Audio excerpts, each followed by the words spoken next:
एक गांव में एक संत अपनी पत्नी के साथ रहा करता था।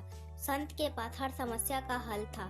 संत काफी गरीब था और उनके पास खेती करने के लिए थोड़ी ही जमीन थी। वह खेती करके किसी तरह अपना जीवन व्यतीत कर रहा था। गांव के लोग उनकी मदद करने के लिए उन्हें कुछ न कुछ दान दिया करते थे, लेकिन हर बार वह सामान उन्हें वापस कर देते थे और दान लिए बिना ही उन्हें धर्म का ज्ञान देते थे।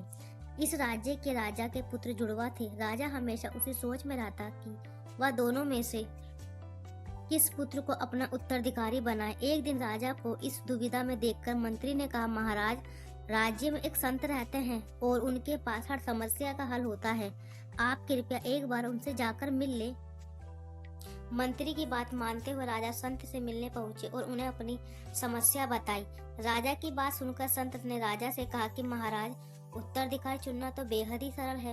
राजा ने कहा, वह कैसे? संत ने कहा कि आप अपने उस पुत्र के ऊपर इस राज्य की जिम्मेदारी सौंपे जो मेहनती हो और राज्य की भलाई को सबसे पहले चुने। संत की बात सुनकर राजा की दुविधा दूर हो गई। राजमहल जाकर राजा ने मंत्री से कहा कि संत के घर पर सोने और चांदी के सिक्के और अन्य तरह की वस्तुएं भेजी जाए।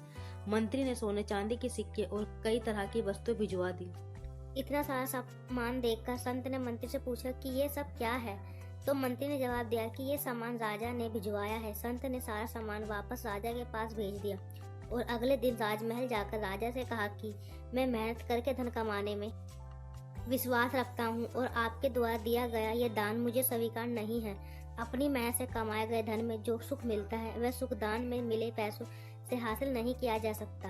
राजा को संत की यह बात काफी अच्छी लगी और राजा ने संत को अपने राज्य का पुरोहित नियुक्त कर दिया। इस कहानी से हमें यह सीख मिलती है कि जो खुशी हमें धन कमाने से मिलती है वह खुशी हमें दान दिए हुए धन से कभी नहीं मिल सकती।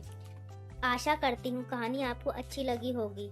कहानी अच्छी लगे तो चैनल को लाइक सब्सक्राइब करना बिल्कुल ना भूलें और इस कहानी के बारे में आपकी क्या राय कमेंट बॉक्स में बताइए।